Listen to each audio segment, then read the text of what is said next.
L'entrée solennelle du custode de Terre Sainte à Bethléem a ouvert les célébrations de l'Avent à travers des rites entre tradition et actualité. La Terre Sainte a vu le lancement de l'année de la vie consacrée, acceptant l'invitation du pape François à regarder le passé avec gratitude, le présent avec passion et le futur avec espérance. Nouveau chapitre dans le procès entamé depuis plusieurs années contre la construction du mur de séparation dans la vallée de Crémizan, qui séparerait 50 familles palestiniennes et 2 communautés salésiennes de leurs terres. Une crèche napolitaine est fraîchement installée de manière permanente au sein de la curie de la custodie de Terre Sainte, la nativité de Jésus vue à travers les yeux du peuple. S'est achevée dans l'église Sainte-Catherine à Bethléem la première édition du festival d'orgue de Terre Sainte après 14 concerts en Israël et Palestine. La papa mobile qui accompagnait le pape François lors de sa visite à Bethléem a été offerte aux franciscains. Elle sera dès à présent exposée à tous les pèlerins.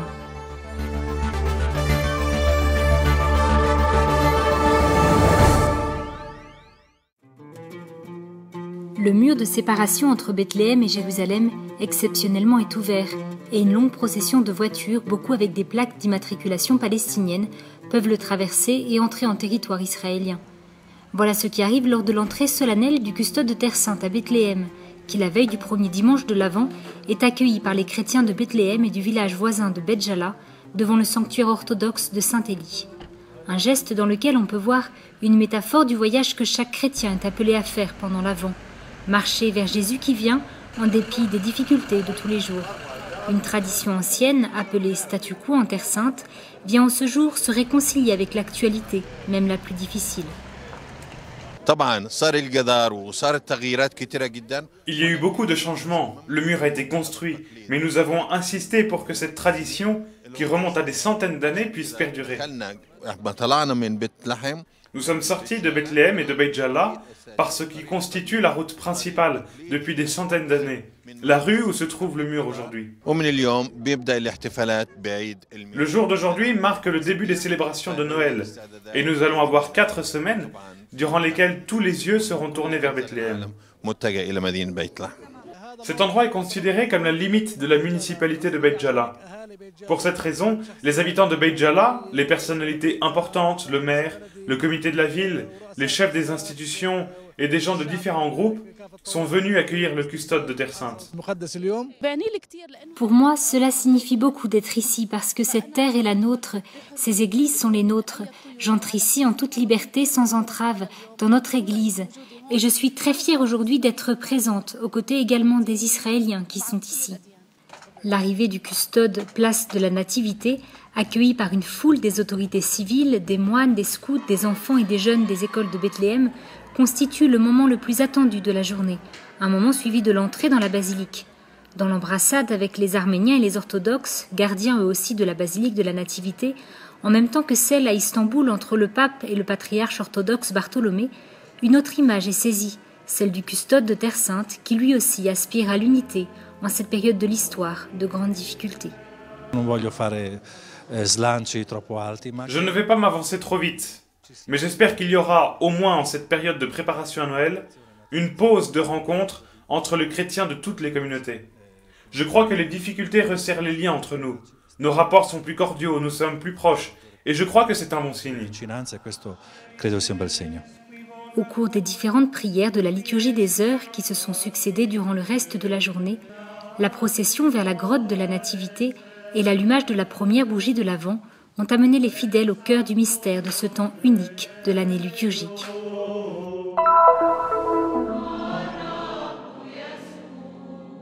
Cette année, le premier dimanche de l'Avent a coïncidé pour toute l'Église catholique avec l'ouverture de l'année de la vie consacrée qui a rassemblé en Terre Sainte, dans la paroisse Sainte-Catherine à Bethléem, des centaines de religieuses et de fidèles pour la messe présidée par le custode de Terre Sainte, le père Pierre Battista Pizzaballa.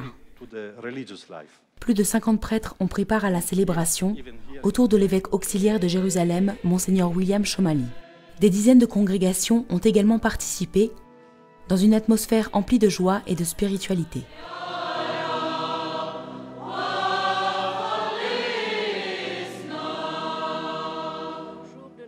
l'imagination de la charité n'a pas connu de limite et a su ouvrir d'innombrables chemins pour porter le souffle de l'Évangile dans les cultures et dans les milieux sociaux les plus divers, a dit le pape François, lui qui est encore au début de son ministère. En tant que jeune moniale, j'ai pu voir cet amour dans le bonheur des sœurs. Et c'est par l'amour qu'on pourra réveiller le monde.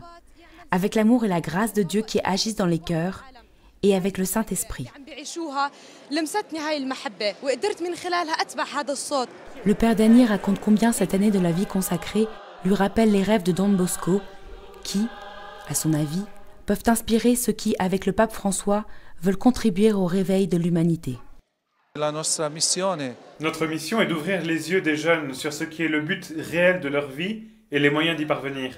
Cheminer avec le Seigneur, les yeux tournés vers le ciel.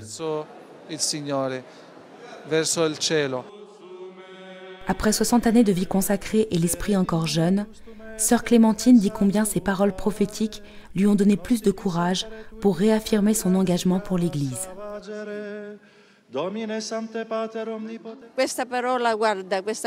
Cette parole résonne vraiment en moi, dans mon cœur, et je me sens vraiment encouragée à recommencer. Après 60 ans de vie consacrée, j'ai la joie de redire oui. Le pape peut vraiment compter sur moi. En fin de compte, l'engagement des personnes consacrées qui depuis des décennies donnent avec amour leur vie en Terre Sainte pour le bien de la communauté va au-delà de leurs activités. Ils s'exercent dans le défi de construire des ponts pour la paix en attendant celui en qui placer son espérance. Les prêtres et les religieuses sont invités à réveiller le monde. Leur mission est de les sortir de sa torpeur.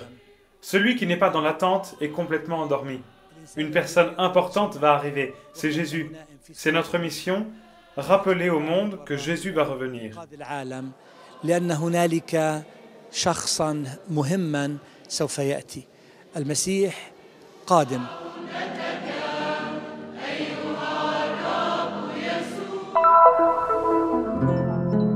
Un échec en termes de sécurité.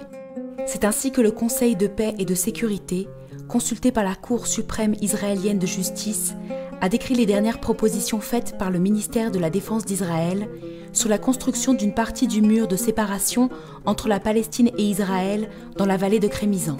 Voilà le plus intéressant à retenir de la dernière audience, celle du lundi 30 novembre, de ce procès qui a commencé il y a des années et qui implique directement plus de 50 familles chrétiennes de Beit Jala, non loin de Bethléem, à qui appartiennent dans cette vallée des maisons et des terres de culture, ainsi qu'un couvent de religieuses et un monastère de religieux de la famille salésienne qui détiennent là une école et différentes activités agricoles.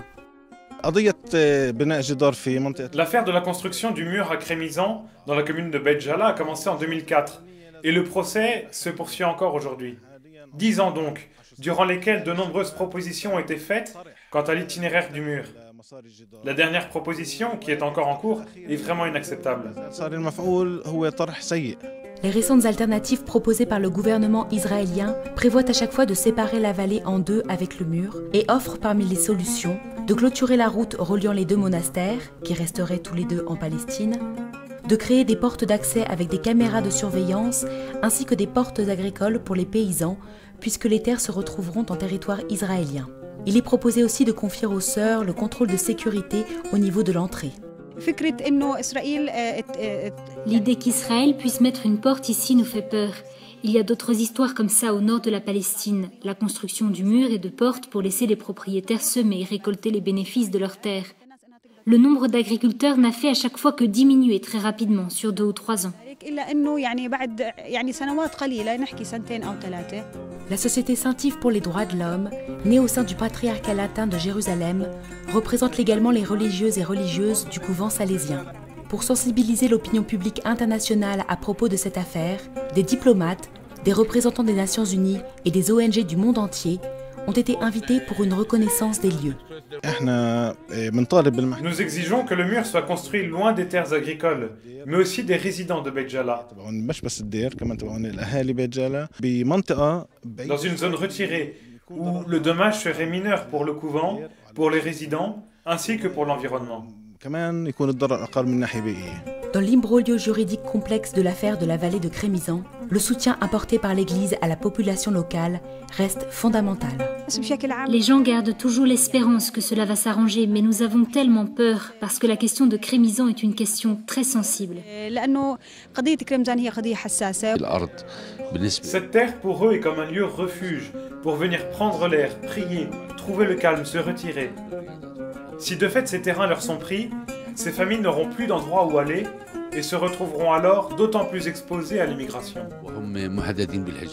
L'Assemblée des ordinaires catholiques de Terre Sainte s'est également exprimée sur le sujet. Dans un communiqué publié le 5 décembre, l'AOCTS déclare rester ferme sur sa position pour que la justice soit faite à Crémisan et contre la construction du mur de séparation qui va à l'encontre du droit international. Les évêques ajoutent que le mur n'est pas destiné à assurer la sécurité d'Israël, mais à protéger les colonies construites illégalement et leur donner une possibilité d'expansion. De plus, le mur aliène les droits les plus fondamentaux et la liberté de la communauté chrétienne de Beit Jala. Aussi, l'AOCTS souhaite que la haute cour israélienne change le tracé du mur et le déplace le long de la ligne verte. Les évêques catholiques font également appel à la communauté internationale pour qu'elle s'engage à protéger l'intégrité de la vallée de Crémisan et ainsi à appliquer les valeurs de justice et de paix fondées sur le respect mutuel et la légitimité internationale.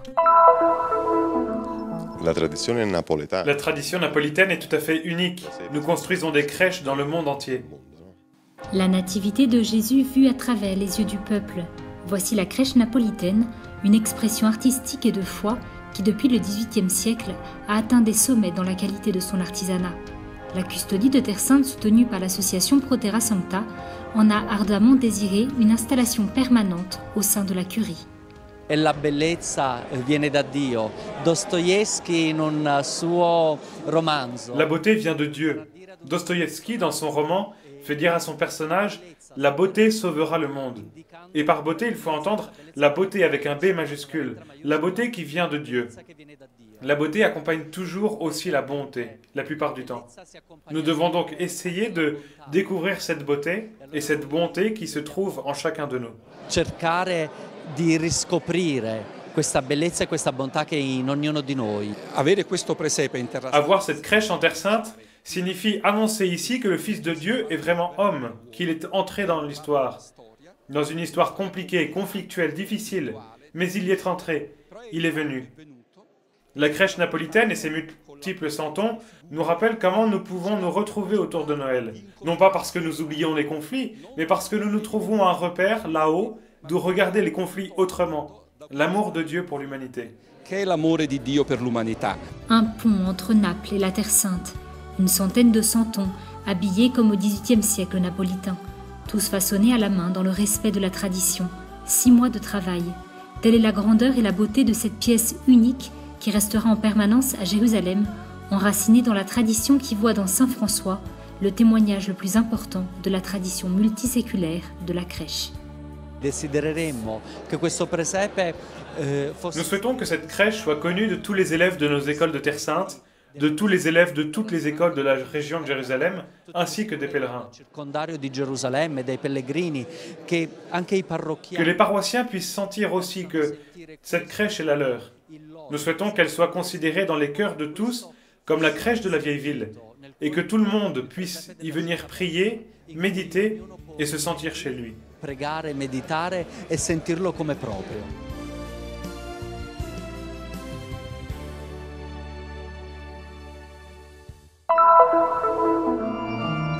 Du 5 au 28 novembre, la première édition du Terra Sancta Organ Festival, événement parrainé par la Custodie de Terre Sainte, a donné à entendre une série de 14 concerts dans plusieurs églises en Israël et en Cisjordanie. Un moyen de faire entendre les sons de cet instrument caractéristique de la tradition chrétienne latine. Le principe était simple, faire jouer les orgues de Terre Sainte et ainsi marquer la présence chrétienne parfois menacée ici. À Nazareth, Bethléem, Jérusalem, Jaffa et Emmaüs El Koubeibé, des organistes à réputation internationale ont interprété un large éventail de leur répertoire, allant du baroque au contemporain. L'organiste américain Mark Paco a ouvert le festival le 5 novembre à Nazareth. La semaine suivante, ce fut le tour de l'allemand Ulrich Pakusch. Le 18 novembre, l'italien Eugenio Maria Faggiani a joué sur le plus ancien orgue de Terre Sainte, un instrument du célèbre facteur italien Giosuè Agati, datant de 1847 et spécialement placé dans l'église de Saint-Pierre à Jaffa. Enfin, c'est l'Allemand Axel Flierl qui a clôturé le festival le 28 novembre à l'église Sainte-Catherine à Bethléem. C'est la première fois que je viens au Moyen-Orient et que j'ai l'opportunité, le privilège de jouer en Terre Sainte. En tant que chrétien, c'est une expérience émouvante de jouer à l'église Sainte-Catherine, tout près de la basilique de la Nativité. C'est une église très inspirante, les gens très gentils et les orgues de bonne qualité. Les concerts ont donc eu lieu dans des villes où la présence chrétienne est notable, à l'exception du village musulman d'Emmaüs el-Koubeïbé, où seule une famille chrétienne habite en effet. Le concert donné le 23 novembre à l'église Saint-Cléophas visait à faire connaître la présence franciscaine dans ces lieux, ainsi que l'orgue. Ici, tout le monde est musulman. Il y a seulement une famille chrétienne de 8 personnes. Tout le reste du village et des environs sont musulmans. Les maires d'Al-Koubeïbé et de Biddo sont venus. À la fin, lorsqu'il a été demandé de proposer un morceau qui serait ensuite improvisé par l'organiste, le maire d'Al-Koubeïbé a demandé un show de Noël. J'ai trouvé ça très beau. L'événement a été largement relayé sur la toile, puisque chaque concert était retransmis en direct sur le site officiel du festival. Un événement qui promet de se reproduire les prochaines années, avec l'espoir de pouvoir faire résonner les sons de l'orgue et donc de la musique chrétienne dans d'autres pays du Moyen-Orient, et d'intéresser ainsi les populations locales, comme les touristes et les pèlerins. Je suis très satisfait du résultat. Ce que j'espère pour l'année prochaine, c'est organiser le festival dans d'autres sanctuaires où la custodie de Terre Sainte est présente. Et peut-être dans d'autres pays, qui pourraient être le Liban, Chypre ou qui sait, la Jordanie.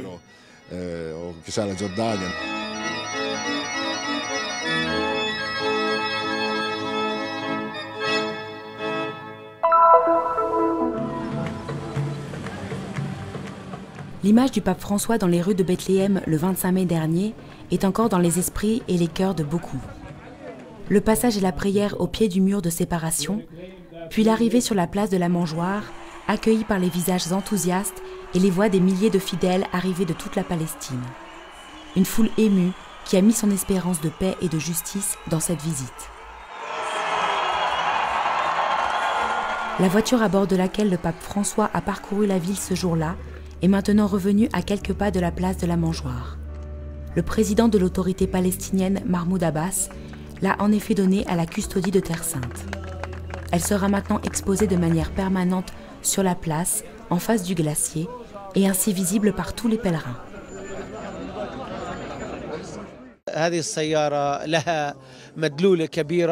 Cette voiture est très symbolique, vu que le pape l'a utilisée et pour la première fois, sans avoir besoin d'amener ici une voiture du Vatican ou d'Italie. C'est une voiture importante parce qu'elle a été réalisée par des mains palestiniennes. Nous avons décidé de placer la voiture à cet endroit pour que chaque touriste, chaque pèlerin qui passera par ici, parce que tous passent par ici pour aller à la basilique de la Nativité, puissent voir cette voiture. François est aimé partout dans le monde. Ce sera donc ici un beau signe. Devenue symbole, la Papamobile représente un souvenir à ceux qui étaient présents ce jour-là. Mais elle est aussi une invitation à continuer le voyage commencé lors de cette visite. Una macchina è una macchina, niente di più. Une voiture reste une voiture, rien de plus. Mais avoir à 2 pas d'ici le véhicule qui a permis au pape d'avoir un contact plus direct avec les personnes,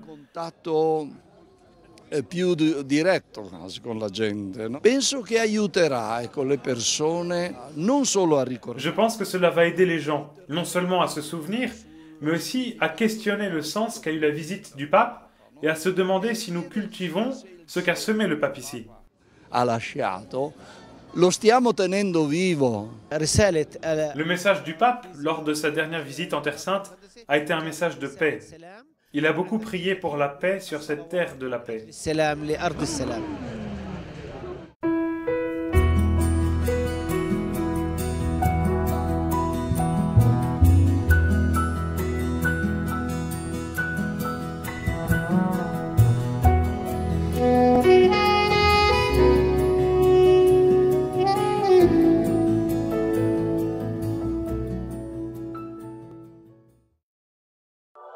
Nous sommes ici pour faire connaître la Terre Sainte, pour donner une voix et une visibilité à l'Église mère de Jérusalem, aux chrétiens locaux et aux lieux saints. Nous sommes ici pour raconter les histoires nombreuses et souvent oubliées de ceux qui vivent au cœur des difficultés avec foi et courage. Nous sommes ici pour porter au monde entier l'espérance de la terre de Dieu. Soutiens ceux qui œuvrent au nom de la custodie de Terre Sainte